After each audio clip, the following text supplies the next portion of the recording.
예, 우리 감사합니다. 벌써 우리 주기도문 강의 세 번째 시간입니다. 그리고요, 또 하나님의 나라와 그 뜻을 위하여 우리가 어떻게 기도해야 되는지를 같이 또 배우는 시간을 오늘 갖도록 하겠습니다. 먼저 우리 주기도문 한번 같이 외워볼까요?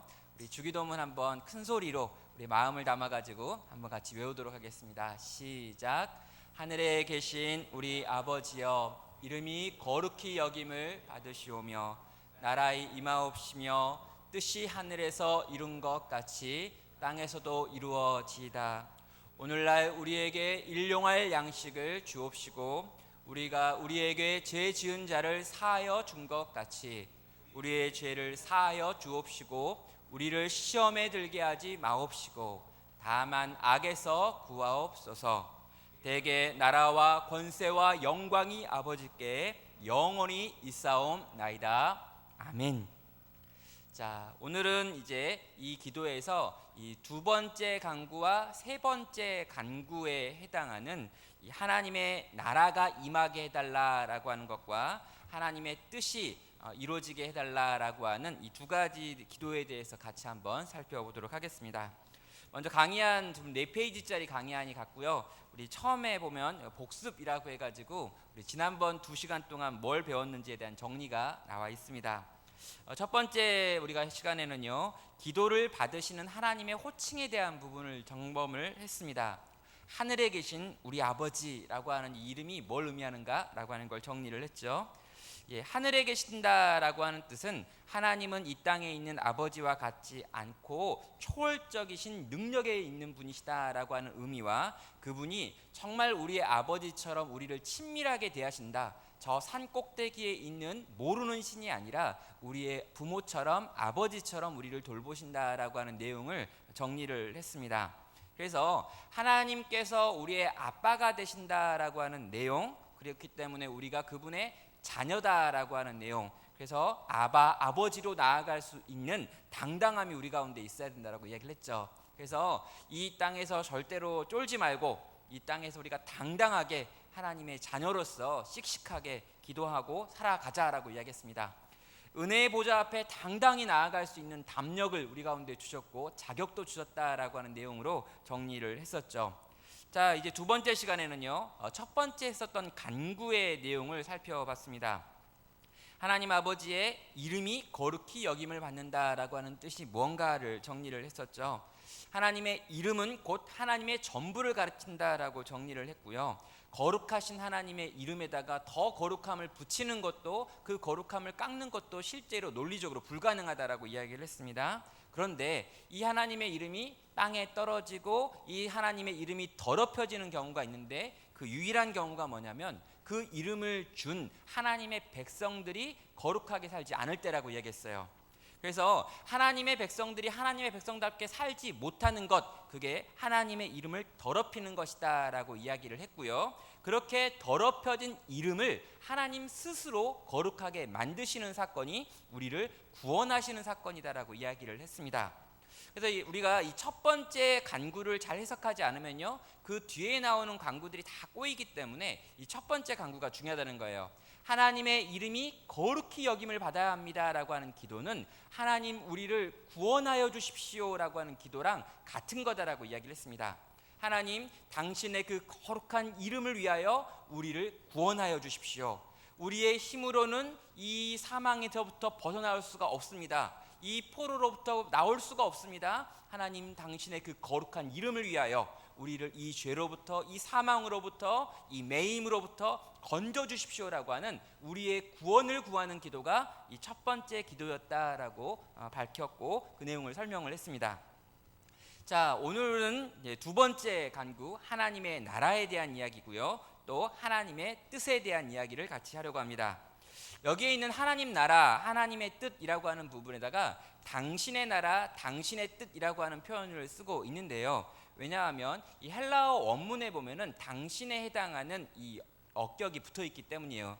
그래서 당신의 나라가 임하게 해달라고, 또 당신의 뜻이 이루어지게 해달라고 성경은 기록하고 있습니다. 예수님께서 그렇게 기도하셨기 때문에 이 당신이라고 하는 호칭을 가지고 한번 정리를 해보도록 하겠습니다. 먼저 첫 번째 한번 살펴보면은요, 이 두 번째 강구였던 당신의 나라가 임하게 해달라라고 하는 기도를 생각해 보면요, 먼저 우리가 전제로 해야 되는 것이 당시 사람들이 가지고 있는 역사에 대한 생각이 있다는 거예요. 특별히 한 세 가지 정도 역사에 대한 생각이 있었는데요, 역사 자체는 무의미하다라고 생각하는 사람이 한쪽에 있었고요, 역사는 늘 순환한다라고 생각하는 사람도 있었어요. 그리고 기독교인들과 유대인들만이 가지고 있었던 독특한 생각이 무엇이었냐면요, 역사는 시작이 있고 끝이 있다, 그리고 한 방향으로 흘러가고 있다라고 하는 생각을 가지고 있었죠. 그래서 창세기에서 역사가 시작했습니다. 그리고요, 요한계시록에서 역사가 끝난다는 거예요. 시작과 끝이 있는 이야기고, 이 이야기를 누군가가 주도해 가지고 이것을 쭉 이렇게 끌어가고 있다라고 생각하는 것이 기독교인의 역사를 바라보는 생각입니다. 불교나 힌두교나 동양에 있는 사상들은 역사가 순환한다라고 이야기를 하죠. 그런데 우리는 그렇게 바라보고 있는 게 아니라는 거예요. 자, 역사가 한 방향을 향해 흘러가고 있다면, 이렇게 흘러가고 있는 이 역사가 어디서 시작해서 어떻게 끝날 것인가라고 하는 고민과 질문을 하게 됩니다. 근데 이 질문에 대해서 성경에서, 특별히 예수님께서 이 주기도문 속에서는요, 하나님의 나라라고 하는 관점으로 역사의 시작과 역사의 끝을 이렇게 연결시키고 있다라고 성경은 이야기를 하고 있는 거죠. 자, 하나님 나라라고 하는 것이 뭐냐라고 이제 물어봐야 되는데요, 많은 분들이 하나님 나라라고 하면 천국이라고 생각을 합니다. 그리고 천국이라고 하는 말을 딱 생각하면 죽어서 가는 나라라고 하는 생각이 있는 거예요. 그런데 우리가 생각하고 있는 이 천국이라고 하는 건요, 굳이 죽어서만 가는 그 나라를 의미하는 것은 아닙니다. 이게 되게 중요한데요, 여러분, 죽어서 가는 나라가 천국이 맞아요. 그래서 예수님께서 계시고 정말 하나님께서 우리를 위해 준비하신 땅이 있습니다. 그곳이라고 하는 개념이 분명히 존재해요. 그런데 죽어서 가는 곳만 천국이 아니고요, 예수님께서는 이 땅에서도 네가 천국이 임했고 천국이 너희 안에 있다라고 이야기하고요, 또 천국을 이루어 가라라고 하는 이야기들을 하고 있기 때문에 죽어서 가는 천국은 분명히 있지만 이 땅에서도 천국이라는 게 있다는 거예요. 그래서 이 하나님 나라라고 하는 표현을 예수님은 정말 많이 사용하고 있습니다. 그래서 예수님께서 이 하나님 나라에 대한 이야기를 하셨다라고 하는 표현은요, 마태, 마가, 누가, 요한복음에 다 많이 등장하고 있어요. 예수님의 설교에서 가장 많이 한 설교가 하나님 나라 설교입니다. 자, 그렇다면 예수님이 생각하셨던 이 하나님의 나라라고 하는 건 뭐냐라고 물어봐야 된다는 거죠. 여기 나와 있는 이 하나님 나라는요, 하나님의 왕국이라고 하는 단어를 쓰고 있습니다. 킹덤이라고 하는 말을 쓰고 있는데요, 여러분, 이 킹덤이라고 하는 이 나라는요, 이 나라가 가지고 있는 세 가지 구성 요건을 가지고 생각해 볼 수 있어요. 여러분, 나라는요, 영토와 국민과 이 주권이라고 하는 것을 다 갖추고 있으면 나라라고 합니다. 그런데 이 나라라고 하는 것 중에서 영토가 없는 나라도 존재해요. 그리고요, 또 심지어 국민이 누군지 잘 알 수 없는 나라도 존재합니다. 그러나 주권이라고 하는 것이 없어지면 더 이상 나라가 아니에요. 그래서 우리는요, 이 나라의 세 가지 요소들 중에서 가장 중요한 것이 뭐냐면 주권이라고 하는 부분입니다. 통치권이라고 하는 거죠. 그런데 이 나라가 왕이 통치하는 나라라고 하는 왕국이기 때문에요, 지금 예수님께서 하나님 나라라고 말할 때 가장 중요한 개념은 뭐냐면 하나님께서 통치하시는 것, 이게 하나님 나라의 가장 중요한 뜻인 거예요. 하나님이 다스리는 것, 하나님이 다스리는 사람, 하나님이 다스리는 공간, 하나님이 다스리는 조직이라고 하는 것이 하나님 나라라는 거죠.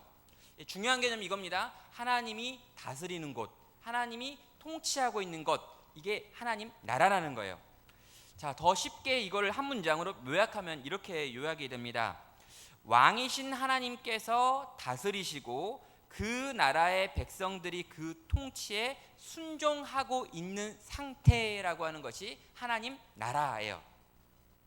자, 하나님 나라 개념 이해가 되십니까? 하나님이 가르치고 하나님이 명령하고 하나님이 원하시는 대로 사람들이 살아가고 있으면요, 하나님 나라가 임했다라고 설명을 하는 거예요. 자, 내가 하나님의 말씀 앞에 순종하며 하나님의 뜻을 존중한 여기고 하나님의 뜻대로 살고 있으면 하나님 나라가 내게 임했습니다라고 표현한다는 거죠. 또 교회를 바라보면서도요. 교회라고 하는 공동체가 하나님이 말씀하시고 그 말씀에 순종하고 있을 때 이 교회 가운데 하나님 나라가 임했다라고 표현한다는 거예요. 우리 가정도 마찬가지입니다. 하나님의 말씀이 있고 그 말씀 앞에서 우리 가정이 하나가 되어 그것 앞에 순종하고 있을 때 하나님 나라가 우리 가정 가운데 임했습니다라고 말하는 거예요. 자, 이렇게 이해를 하면은 여러분 어떤 일이 벌어지냐면요. 하나님 나라가 임하고 있다라고 하는 말을 설명 가능한 거죠. 뭘까요? 내가 처음에는 하나님이 말씀하실 때 10%밖에 움직이지 않았어요. 그러면요, 하나님의 나라가 10%만큼 우리 가운데 임한 거죠. 그런데 내가 살면서 점점 더 하나님께 순종하는 법을 배워가지고요, 점점 더 많은 부분에서 하나님께 순종할 수 있어요. 그러면요, 하나님의 나라가 임하고 있는 거죠. 점점 더 많이. 예, 여러분, 그래서 우리가 거룩해진다라고 할 때 성화라고 하는 말을 쓰잖아요. 점점 더 거룩해진다라고 하는 이 표현은요, 하나님 나라가 내 삶 가운데 점점 더 많이 충분히 임하고 있다라고 하는 의미에서 성화라고 하는 말을 쓸 수 있다는 거죠. 여러분, 이 하나님 나라라고 하는 표현은요, 결국에는요, 내가 하나님 나라 백성인가라고 하는 질문까지 만들어냅니다. 왜요? 하나님의 통치를 받지 않는다면 그는 하나님 나라 백성이 아니니까요. 자, 이게 중요한 개념인 거죠. 하나님의 통치, 하나님의 다스림이 내 마음 가운데, 내 생각 가운데, 내 행동 가운데 있어야지만 하나님 나라 백성이라는 거예요. 자, 하나님께서 우리 가운데 오셔가지고 이렇게 우리 가운데 예수 그리스도를 주셨습니다. 그래서 예수님으로 말미암아 우리가 어떻게 됐냐면요, 거룩한 나라가 됐어요. 여러분, 거룩한 나라, 하나님의 택하신 백성이 되어버렸습니다. 여러분, 택하신 백성과 거룩한 나라의 공통점은 뭐냐면요, 이 나라의 왕인 하나님께 순종한다라고 하는 공통점이 있는 거예요. 왕의 명령에 순종하지 않으면서 왕국에서 백성으로 살아갈 수 있는 길은 없다는 겁니다. 이해되시나요? 이게 무슨 말인지? 저는 이 말을 그대로 적용해 가지고요, 우리 가정 가운데서 가장인 나의 말을 듣지 않으면 너는 내 집 식구가 아니야 라고 이야기했더니 그럼 내 집 식구 안 할 거야 그러고 집을 나가더라고요. 우리 둘째가. 충격받았습니다. 이렇게 내 말을 안 들으면 이 집의 가장인 나의 명령과 통치를 받지 않을 거면은 이 집에 살 수 없다 그랬더니 짐을 싸서 나가고 있는 제 아들을 보면서 굉장히 충격을 받았습니다. 동일한 거예요. 하나님의 뜻이 있고요, 하나님의 나라라고 말하면요, 왕국에 있는 이 왕이신 하나님의 뜻대로 순종해야 된다라고 하는 전제가 붙어 있는 거죠. 근데 이게 없다는 거예요. 하나님의 통치를 따른다라고 하는 것은요, 어떤 거냐라고 물어보면은요, 실제로요, 우리는요, 아무도 하나님의 나라에 들어갈 수가 없었습니다. 왜 그러냐면은요, 우리는 기본적으로 죄인이기 때문인데요, 이 죄의 특징이 뭐냐면 내 맘대로 살고 싶은 거예요. 여러분, 우리 죄의 특징이 뭐냐면 선악을 알게 하는 나무의 열매를 딱 보고요, 하나님이 분명 안 된다라고 했지만 나는 된다라고 말하면 뜯어 먹었다는 거죠. 분명히 뱀이 와가지고 중간에 충동질하는 일이 있었지만 선택은 아담과 하와가 하는 거였어요. 근데 아담과 하와가요, 그 선악을 알게 하는 나무의 열매 앞에서 내가 선택해가지고 이걸 따서 먹죠. 하나님이 왕인 것을 인정하지 않고 내 인생의 주인은 나야라고 생각하고 선택해서 결정한 일이 선악을 알게 하는 나무 열매를 따먹은 겁니다. 그리고요, 이러한 아담과 하와의 죄가 원죄가 되어 모든 인간 속에 다 들어있어요. 그래서 인간은요, 늘 스스로 왕되고 싶어하는 거죠. 끊임없이 내 인생의 결정권을 내가 갖고 싶어 합니다. 그래서 내 인생의 결정권을 가지고 누군가가 와가지고 대신 결정하려고 하면요, 분노하고 화내고 싸우는 게 인간의 본성 가운데 있다는 거죠. 심지어 그게 10살짜리여도요. 여러분, 10살짜리 인생을 향해서 너의 인생의 주인은 아직은 아빠야 그랬더니 나가겠대요. 뭘 하겠지는 모르겠지만 아무튼 나가서 내 인생의 주인이 나라는 걸 증명하겠다는 거죠. 여러분, 이게요, 아담과 하와가 가지고 있는 죄가 인간의 마음 가운데 뿌리 내려 있어가지고 만드는 경향성이라는 거예요. 그래서 우리는요, 절대로 하나님 나라가 될 수가 없습니다. 우리가 가지고 있는 본성이 하나님의 통치를 거부하니까요. 여러분, 죄가 있어가지고 그 죄는 늘 그렇게 결정을 하고요. 자기가 인생의 주인이라고 생각하고 모든 걸 자기가 결정하려고 해요.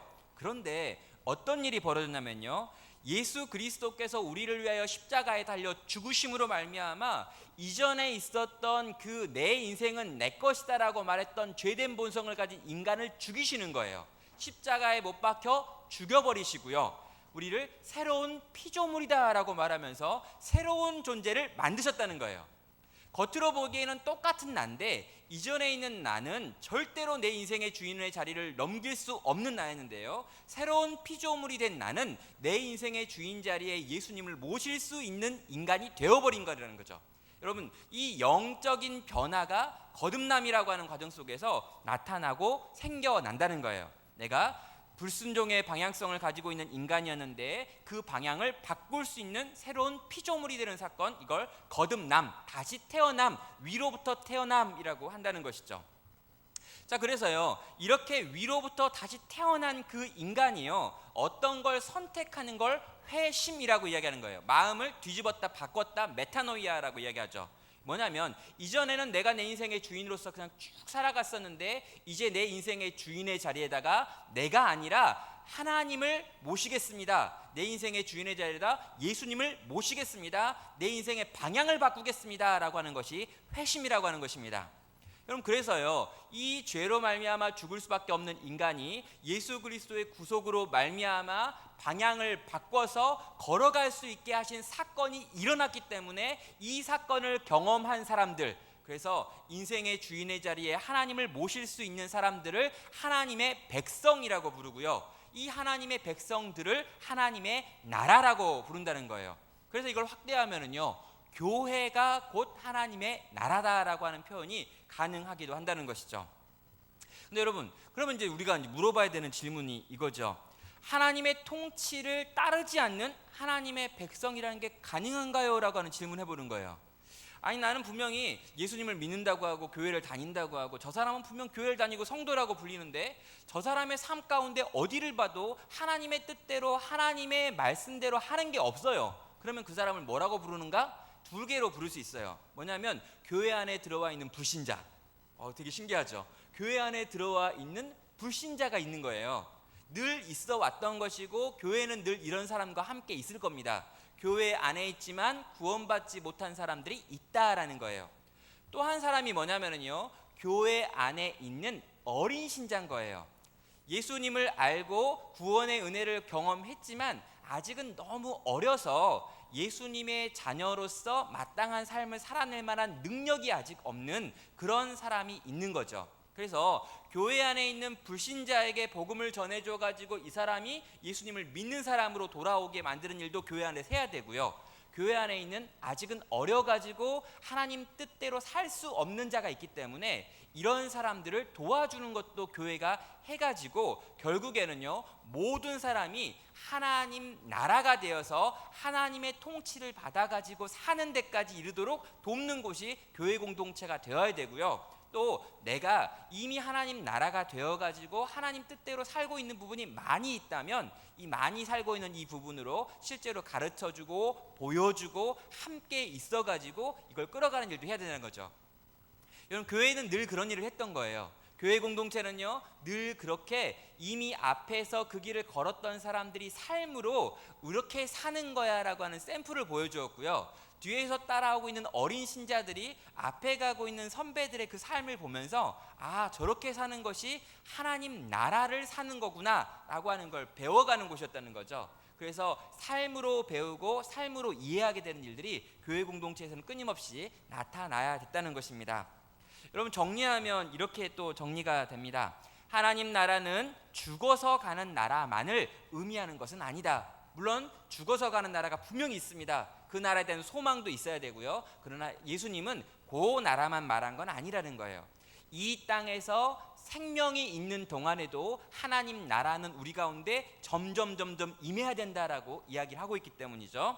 이 나라는 무슨 나라인가? 하나님의 통치가 점점 더 확산되어지는 것다라고 설명을 할 수 있는 거죠. 원래 인간은 죄로 인해서 하나님의 통치를 따를 수 없는 존재였는데 하나님께서 인간을 거듭나게 하심으로 우리로 거룩한 나라, 하나님의 택하신 백성이 되게 하셨다. 그래서 거룩한 나라인 우리는 하나님의 통치를 따라 그분을 따를 수 있는 가능성이 생겼다라는 거예요. 자, 이전에는 우리가 아무도 이 하나님의 나라를 이룰 수 없었는데 이제는요, 하나님 나라를 내가 경험하고 이걸 확대할 수 있다는 거예요. 우리의 삶의 전 영역 속에서. 이게 하나님 나라에 대한 내용이었습니다. 그렇다면 이제 이 하나님 나라가 임하여야 된다라고 하는 임하옵소서라고 하는 뒤에 나와 있는 이 기도는 뭘까요? 여러분, 임한다라고 말하니까 이걸요 공간적인 개념으로 생각하는 분이 있습니다. 그런데 누가복음 17장에 가면은요 이런 우리의 생각이 틀렸다는 걸 예수님께서 직접 말씀을 하죠. 바리새인들이 와가지고요 하나님 나라가 어느 때에 임하나이까라고 물었습니다. 그랬더니 예수님께서 대답하시되 이르시되 하나님의 나라는 볼 수 있게 임하는 것이 아니요 또 여기 있다 저기 있다고도 못하리니 하나님의 나라는 너희 안에 있느니라 라고 말하고 있죠. 여러분, 옛날에 제가 이제 어렸을 때 기억인데요, 나사라고 아십니까? 나사? 여러분, 그 미국 항공우주국 해가지고 나사라는 곳이 있는데 거기서는요 맨날 이상한 사진 같은 걸 이렇게 내보내요. 그래가지고 먼 우주에 있는 사진을 찍었는데 거기에 이상한 왕국이 있는 행성이 발견됐다 뭐 이런 이야기를 막 해가지고 사람들의 관심을 끕니다. 근데요 나사에서 발표한 게 아니라 나사에서 발표했다고 거짓말하는 것들이 많이 있죠.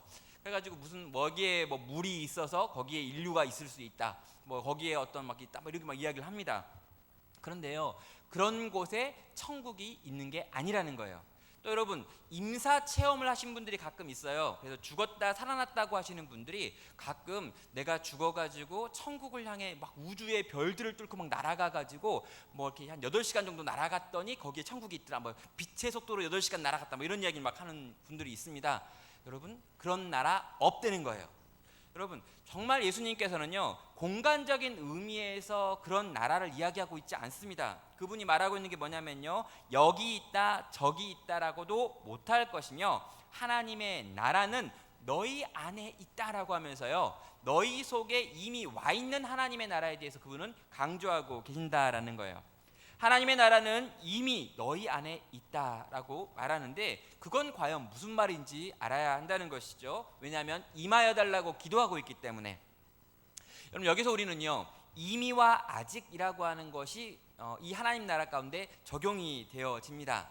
하나님의 나라는 이미 내 안에 왔습니다. 그러나 하나님의 나라는 아직 내 안에서 완성되지는 않았습니다. 나는 그 사이 어디쯤에 살고 있습니다 라고 하는 고백인 거죠.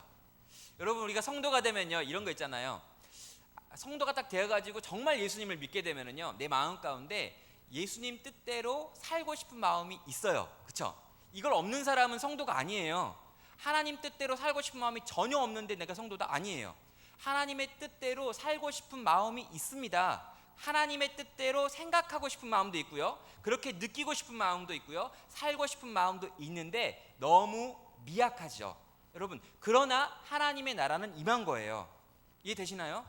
1%라고 해도요 정말 하나님의 뜻대로 살고 싶습니다라고 하는 마음이 있는 것은요 하나님의 나라가 내게 임한 거고 아주 조금 임한 거예요.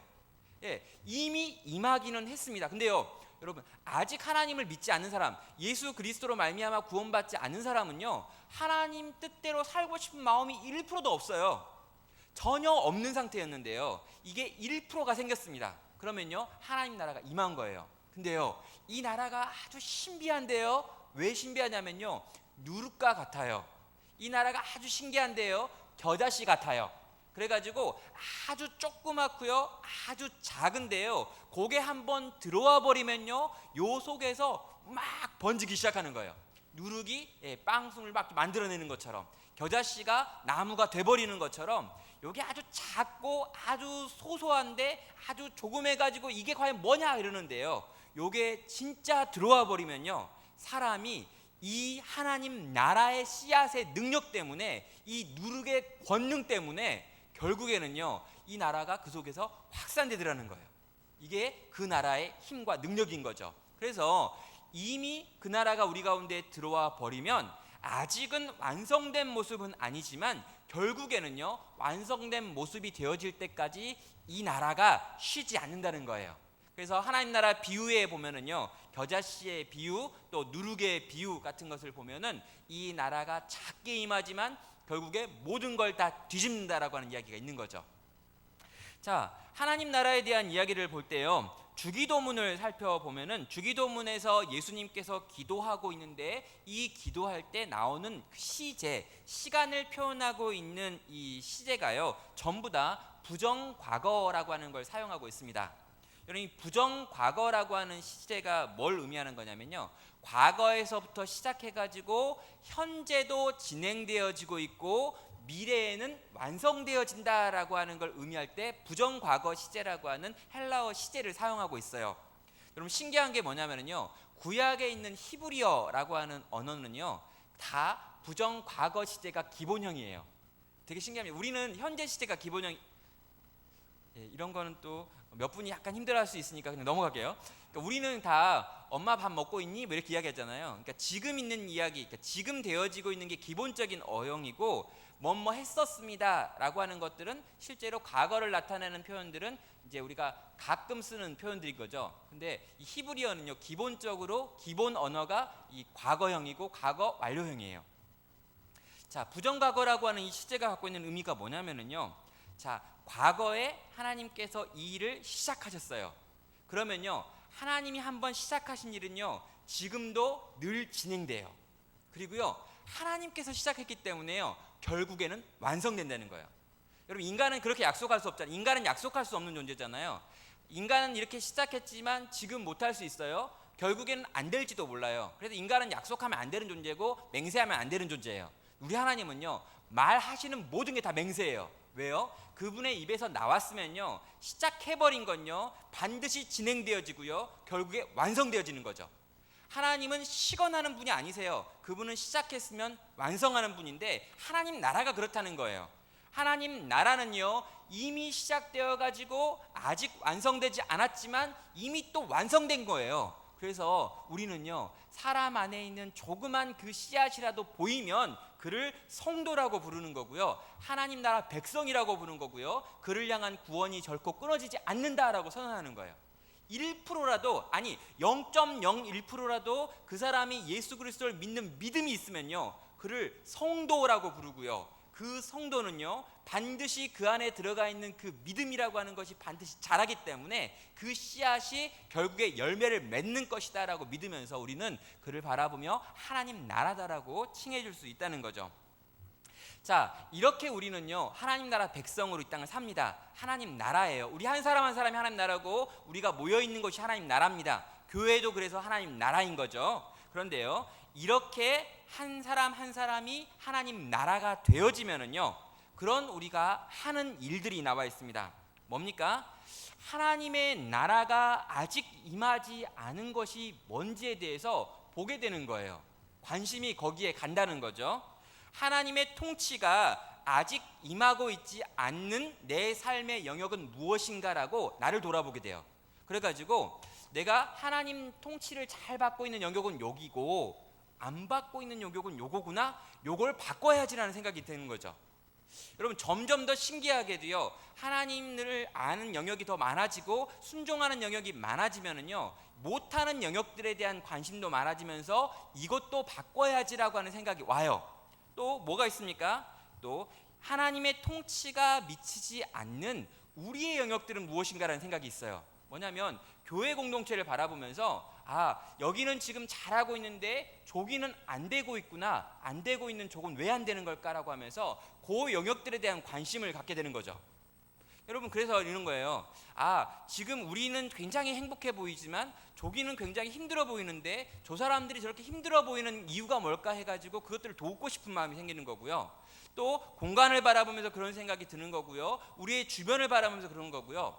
우리는 지금 선교에 대해서 굉장히 잘하고 있는데 구제에 대해서 왜 이렇게 못하는 걸까? 이 구제의 영역에서 하나님 나라 영역이 안 왔구나라고 생각을 하면서 이 영역에 대한 마음이 생겨가지고 이걸 확장시켜 나간다는 거예요. 여러분, 교회를 생각하면서는 똑같은 마음입니다. 교회를 바라보면서도요, 여러분 저는요 교회의 모든 걸 다 할 수 없고 모든 영역을 볼 수 없어요. 그러나 제가 하나님 나라에 대하여 하나님의 통치에 대해서 잘 말씀을 가르치고 들려주고 선포하고 우리의 예배 가운데 그런 것들이 공유되어지면요, 각 사람이 보는 눈이 다르기 때문에 각 사람이 보이는 그 영역들 가운데 하나님의 통치가 임하지 못하는 영역이 뭘까라고 하는 생각을 갖게 되고요, 그 영역을 향해서 기꺼이 즐거움과 감사함과 자원하는 마음으로 막 받으라는 거예요. 제가 이전에 계속해서 청년 사역을 하면서 느꼈던 것도 똑같습니다. 저는요 늘 말씀을 전했어요. 그런데요 늘 말씀을 전했는데 어떤 사람은 선교사로 가기도 하고요, 어떤 사람은 목회자가 되기도 하고요, 어떤 사람은 정말 온전한 주부가 되어야겠다라고 결정을 하기도 하고요, 어떤 사람들은 내가 법 쪽에 가가지고 법을 변화시켜야겠다라고 생각을 하기도 하더라는 거죠.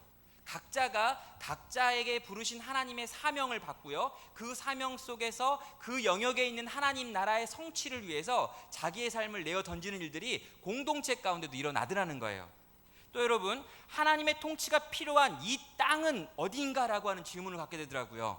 지금 나라고 하는 인생을 하나님이 어떻게 부르셨는가, 지금 내가 보기에 이 땅의 어떤 부분이 어둡고 어떤 부분이 컴컴하며 사단이 붙들고 있는 영역은 무엇인가라고 하는 질문을 갖게 되고요, 그 영역을 향해서 기꺼이 자원하는 심정으로 가더라는 거예요. 여러분, 저는 그런 의미에서요 막 청년들을 가르칠 때도 그랬습니다. 굳이 네가 목회자가 될 필요가 없다고. 목회자가 지금 넘쳐나고 있기 때문에 굳이 하나님의 부르심이 여길 거라고 생각하지 말라고. 네가 어떤 부르심을 갖고 있는지, 하나님이 지금 너를 어디로 부르신지를 진지하게 묻고 그 영역을 향해 가는데, 그 영역으로 향해 가는 것이 어쩌면 목회자가 되는 것보다 훨씬 더 힘들 거야 라고 이야기했어요. 그러나 하나님이 널 거기로 부르시면 그 하나님의 통치가 임하지 않는 곳, 그 캄캄한 영역 가운데 들어가서 소금과 빛의 역할을 하는 것, 그것이 하나님 나라 운동이다라고 가르쳤습니다. 그래서 여러분, 하나님 나라, 하나님의 통치가 미치지 않는 영역이 무엇인가라고 하는 것들을요 보게 되면요, 그 영역에 대한 아픈 마음이 생겨가지고 그 영역을 고치고 회복시키기 위해 뛰어드는 것, 이건 역시 우리가 이 기도를 할 때마다 떠올리게 되는 기도의 제목이 된다는 것입니다. 여러분, 하나님의 나라가 아직 임하지 않았다, 이 임하지 않은 영역은 이런 영역들이다, 내 삶 가운데는 이렇고 우리 공동체 가운데는 이렇고 또 우리 밖에 있는 세상 속에서는 이런 곳이구나 라고 하는 것들을 깨닫게 된 그이가 그 나라에서도, 그 곳에서도, 그 영역에서도 하나님의 나라가 임하기를 원합니다라고 기도하더라는 것입니다. 끊임없이 하나님의 통치가 내가 관계하는 모든 영역 가운데 나타나기를 소원하며 살아가는 것, 이게 하나님 나라를 믿는 사람들의 기도의 제목인 거죠. 여러분, 정리하면 이렇게 정리할 수 있습니다. 하나님의 통치가 이미 하나님 나라 백성 가운데 임했다는 걸 믿는 거예요. 이미 내 안에 그 하나님이 있어, 하나님 나라가 임했어 라고요. 그리고요, 성도는요 하나님께 순종할 수 있는 가능성을 가지고 있어요. 내가 어떻게 하나님 나라를 위해 하나님의 뜻에 순종할 수 있어, 그런 거 없습니다. 이미 그 가능성을 예수 그리스도께서 우리 안에 주셨습니다. 현실적으로 성도인 우리는요 지금 하나님의 통치를 완벽하게 따르지 못하는 영역들을 가지고 있기는 해요. 그러나 성도인 우리는요 하나님께 순종하는 쪽으로 계속해서 자라가는 방향성을 가지고 있습니다. 남겨진 영역들에도 하나님의 통치가 미칠 것이고요, 이 미칠 수 있도록 나는 이 땅에서 방법들을 강구하겠다라고 다짐하는 거예요. 결국에는 완전하게 하나님께 순종하는 존재가 되어지는 것, 그리고 이 땅 역시 하나님께 순종하는 땅이 되어지는 것이라고 하는 목적을 향해서 나아간다라고 하는 것이죠. 그래서 당신의 나라에 대한 기도를 우리가 할 때, 그러니까 이 두 번째 간구를 할 때 우리는 이렇게 고백을 하는 겁니다. 한번 이 고백을 우리 같이 한번 읽어볼까요? 같이 한번 목소리 내서 읽어보겠습니다. 시작. 하늘에서는 다 하나님의 다스림과 통치가 완전하게 이루어지고 있습니다. 그러나 아직 이 땅은 그 하나님의 통치가 이루어지고 있지 못한 부분이 있습니다. 하나님께서는 하나님의 다스림을 받아 순종할 수 있는 성도인 우리를 만드셨습니다. 우리는 어느 때인가 하나님의 통치가 완전해지는 날이 올 것을 믿습니다. 우리는 그 완전한 나라가 임할 나라를 바라보며 기도합니다. 우리는 내 삶 가운데 아직도 순종하지 못하는 영역에 당신의 도우심을 간절히 구합니다 라고 하는 내용이 하나님 나라가 임하게 해달라고 하는 기도 가운데 포함되어 있는 간구와 고백의 내용이라는 거죠. 자, 여기 이해가 되셨습니까? 하나님의 나라는 통치다. 이 통치를 따를 수 있는 사람이 바로 우리들이다. 그리고 이 통치를 우리의 삶 속에서 확장시켜야 된다. 그리고 우리의 삶의 다른 영역들 속에서도 이 통치가 임하지 않은 영역들이 보일 때 우리는 기꺼이 그 나라를 확장시키기 위한 삶의 자리에서 나아가야 된다라고 하는 것들이 이 기도의 고백 가운데 들어 있습니다. 자, 이제 세 번째 간구의 내용 가운데 들어가면요, 당신의 뜻이 이루어지게 해달라라고 하는 이야기를 하고 있습니다. 하나님의 뜻, 당신의 뜻은 뭐냐라고 물어보면요, 하나님의 뜻 가운데 어떤 것들은 숨겨진 뜻이 있습니다. 이건 알려고 할 필요가 없고 알아도 안 되는 거예요. 여러분, 하나님의 감춰진 비밀한 것들을 깨달았다라고 하는 사람들은 다 이단이에요. 여러분, 그건요, 어떻게 하나님이 감춰놓은 걸 지가 깨달아요? 지가 뭔데? 여러분, 하나님이 감추신 건요, 감춰진 거예요. 그래가지고 막 이런 거 있잖아요. 성경을 봤는데 분명히 하나님께서 창조하셨다 그랬는데 그 전에 혼돈이라는 게 있었대. 요게 뭔지 모르지. 내가 알았어. 그러니까 내가 깨달음을 얻었는데 이 혼돈은 그 전에 있는 이 천사들 중에 전쟁이 일어나가지고 루시퍼와 그 일당들을 혼돈이라고 부른 거야. 성경에 없어요, 여러분. 그러니까 여러분, 그런 거 있잖아요. 그렇게 뭔가 신비한 걸 깨달았다고 말하면서 기존 교회 가면 절대로 알려줄 수 없는 비밀인데 내가 알려줄게, 이런 거 다 이단이에요. 거짓말이에요. 없어요, 그런 거. 성경은요, 이미 우리 가운데 드러나도록 밝혀놓은 계시이기 때문에 우리는 기본적으로 이미 밝혀진 성경에 있는 이것을요 믿는 사람들이고, 이것이 하나님 당신의 뜻이라고 보는 거예요. 여러분, 제가 만약에 제 아들한테 비밀한 뜻을 가지고 있어요. 그래가지고 이 비밀한 뜻 절대로 안 알려줘요. 그러면서 이 비밀한 뜻을 지키지 못했기 때문에 혼내. 미친 거죠, 여러분. 그러니까 엄청난 비밀이 있어. 이거 엄청난 비밀이야. 절대로 안 알려줄 거야. 그런 다음에 이걸 못 알았다고, 이걸 안 지켰다고 막 때려요. 이건요, 정신적으로 굉장히 아픈 사람인 거죠. 여러분, 이러면 안 된다는 거예요. 여러분, 하나님은요, 당신의 뜻을 밝히 계시하시고요, 다 드러내셔요. 드러내신 다음에 이 드러낸 것들에 대하여 네가 순종하라라고 말했지, 드러내지도 않은 비밀에 대해서 순종하지 않았다고 때리는 분이 아니라는 거죠. 그럼 우리가 할 건 뭐냐면요, 이미 드러난 하나님의 말씀을 알고 깨닫고 그것에 순종하는 삶을 살아가야 된다는 거예요. 여러분, 이상한 거 알려고 할 필요 없습니다.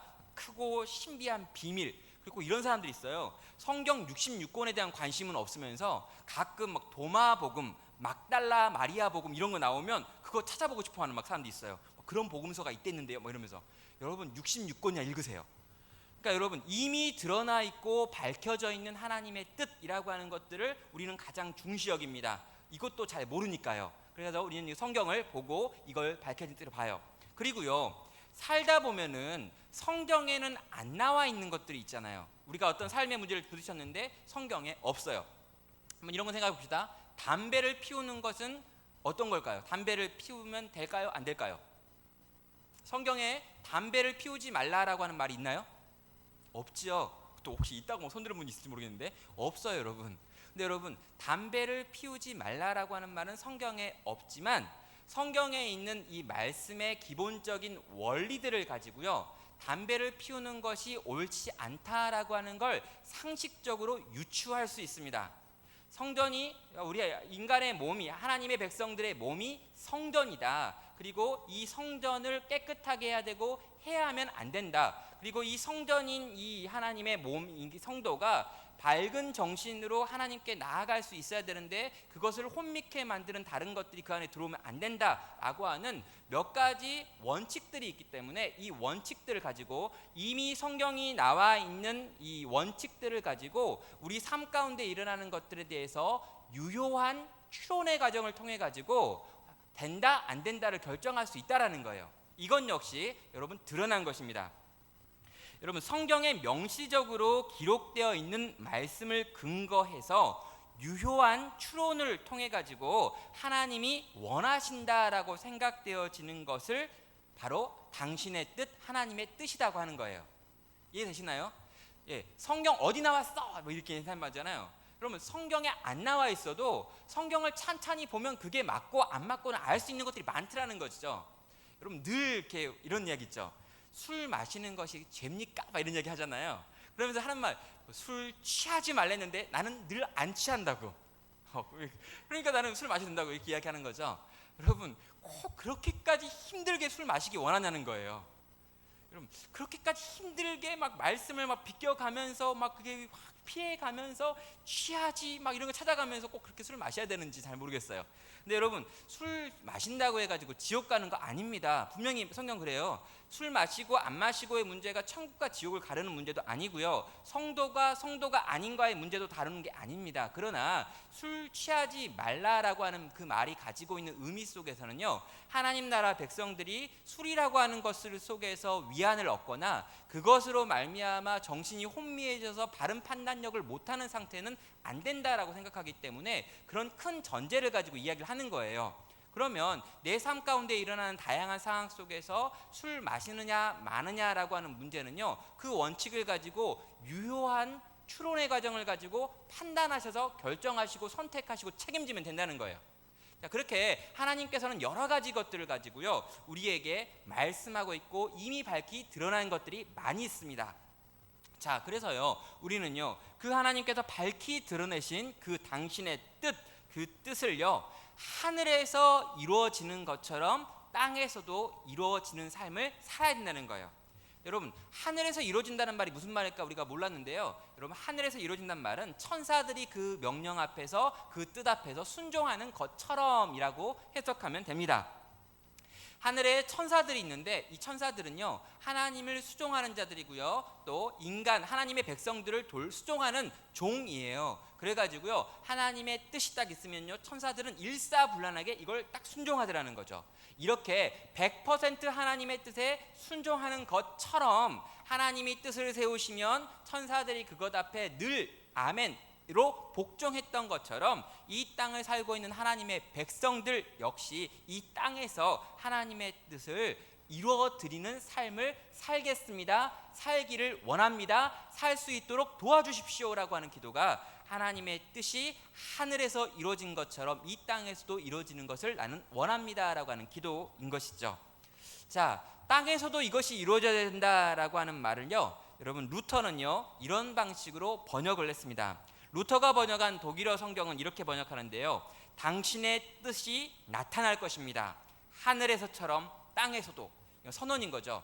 하나님의 당신의 뜻은 반드시 성취될 겁니다. 하늘에서 그랬던 것처럼 이 땅에서도 말이죠 라고 말하는 거예요. 아주 강하게 하나님의 뜻은 반드시 성취된다라고 하는 부분을 강조해서 번역한 번역이 이렇게 번역이 되는 거죠. 또 이걸도 오늘 우리가 좀 번역을 하면 또 이렇게도 번역이 됩니다. 결단을 하는 거예요. 하나님 당신의 뜻은 하늘에서 천사들에 의하여 완벽하게 성취되어집니다. 그러나 하나님 이 땅에서는 이 땅을 살고 있는 성도인 우리들로 말미암아 완벽하게 성취되어지기를 원합니다. 나는 그렇게 하기를 원하고 내가 그렇게 할 수 있도록 주님 도와주십시오라고 하는 간구가 되어진다는 거죠. 나는 적극적으로 하나님의 뜻에 순종하는 삶을 살겠습니다. 나로 하여금 그렇게 살 수 있도록 도와주십시오라고 하는 기도가 된다는 것입니다. 여러분 예수님께서 본을 보이셨죠. 겟세마네 동산에서요. 아버지여 만일 이르시되 아버지여 만일 아버지의 뜻이여거든 이 잔을 내게서 옮겨주십시오라고 기도를 했습니다. 그러나 내 원대로 마옵시고 아버지의 원대로 되기를 원하나이다 라고 고백하는 것이 당신의 뜻이 이 땅에서 이루어지기를 원합니다라고 하는 기도의 샘플이고 모델이라는 거예요. 분명히 내가 바라는 것은 이것입니다. 그러나 하나님이 바라시는 것은 무엇입니까? 하나님이 바라시는 뜻이 이것이라면 하나님 당신의 뜻이 이루어지기를 원하며 나는 그 뜻에 내 삶을 맞추겠습니다 라고 하는 고백을 하고 있는 것이죠. 내 뜻, 내 의지를 죽이고 나의 원대로 되어지는 것을 말하는 것이 아니라 아버지의 뜻대로 아버지의 원대로 되어지게 하옵소서라고 기도를 하는 거예요. 여러분, 이 토마스 왓슨이라고 하는 이 청교도 이 신학자는요, 이렇게 내가 하나님의 뜻에 순종하려고 하면 생기는 어려움이 있다라고 하면서 5가지를 이야기를 합니다.